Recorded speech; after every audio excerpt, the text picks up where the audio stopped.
হচ্ছে বন্ধুরা, একদিন আপনি বুঝে যাবেন দুনিয়ার বেশিরভাগ মানুষ কিন্তু আপনার কেউ হয় না। একদিন জেনে যাবেন যাদের পিছনে বছরের পর বছর কষ্ট করে গেছেন, দিনের পর দিন স্যাক্রিফাইস করে গেছেন, তাদের বেশিরভাগই কিন্তু আপনার জন্য ছিটে ফোটাও স্যাক্রিফাইস করার মানুষ নয়। দুনিয়ায় এক আপনি নিজে ছাড়া বাকিদের মধ্যে খুব কমই কিন্তু দেখবেন আপনার আপনজন। দেখবেন যাদের জন্য প্রচণ্ড রোদ বৃষ্টি ঝড়ে নিজের মাথার ছাতাটাও দিয়ে দিয়েছেন, তাদের বেশিরভাগই কিন্তু সুযোগ পেলে আপনার অবলম্বনের শেষ খুঁটিটাও কিন্তু কেড়ে নেবে। যাদের জন্য নির্ঘুম রাত কাটিয়েছেন, তাদের বেশিরভাগই দেখবেন জীবনের কোনো একটা পর্যায়ে গিয়ে আপনার চোখের জলের কারণ হবে।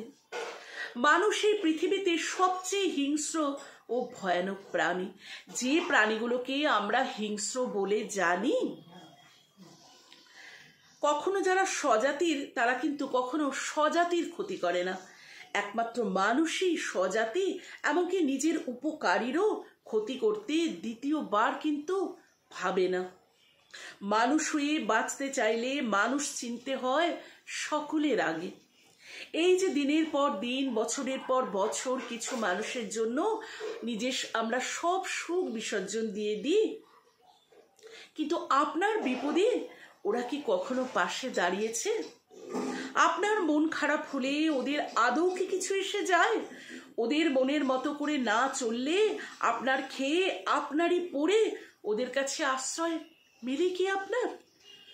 মানুষকে তাই বলছেন যে অত গুরুত্ব না দিয়ে বোধহয় কুকুর বেড়াল, অর্থাৎ আমরা যে পোষ্য নানা রকম প্রাণী যাদেরকে আমরা বাড়িতে আশ্রয় দিই, তাদের কাছে বোধহয় বলছে তারা বোধহয় অনেক বেশি আমাদের কাছের, আমাদের অন্তরের অন্তঃস্থলের। এটা কিন্তু বন্ধুরা ঠিকই যে বলা হচ্ছে আপনার যখন মাথার উপর ছাদ না থাকবে, সহজেই চলে যাবার মতো অট্টালিকা চোখের সামনে দাঁড়িয়ে থাকলেও, রোদে বৃষ্টিতে ধুলো বালিতেও মাথা গুজে ওরা কিন্তু আপনার সঙ্গে থেকে যাবে। মানুষ চলে যাবে, ওরা কিন্তু কখনো আপনাকে ছেড়ে চলে যাবে না। এতটা অকৃতজ্ঞ কিন্তু এই প্রাণীগুলো নয়, যাদেরকে আমরা মান নেই হুঁশ নেই বলে যাদেরকে আমরা অবজ্ঞা করি। রাস্তায় বসে থাকলে তো বন্ধুরা আমরা কত প্রাণীকেই অবজ্ঞা করি, মারি।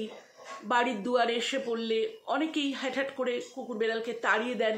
কিন্তু সত্যিই কি মনে হলো এই লেখাটা বন্ধুরা তাদের উদ্দেশ্যেই একদম, যে তারা কি এটা ভেবে রেখেছেন যে তাদের বিপদে যত না মানুষ এসে দাঁড়াবে, এরা কিন্তু আপনার পাশে চিরদিন থাকবে।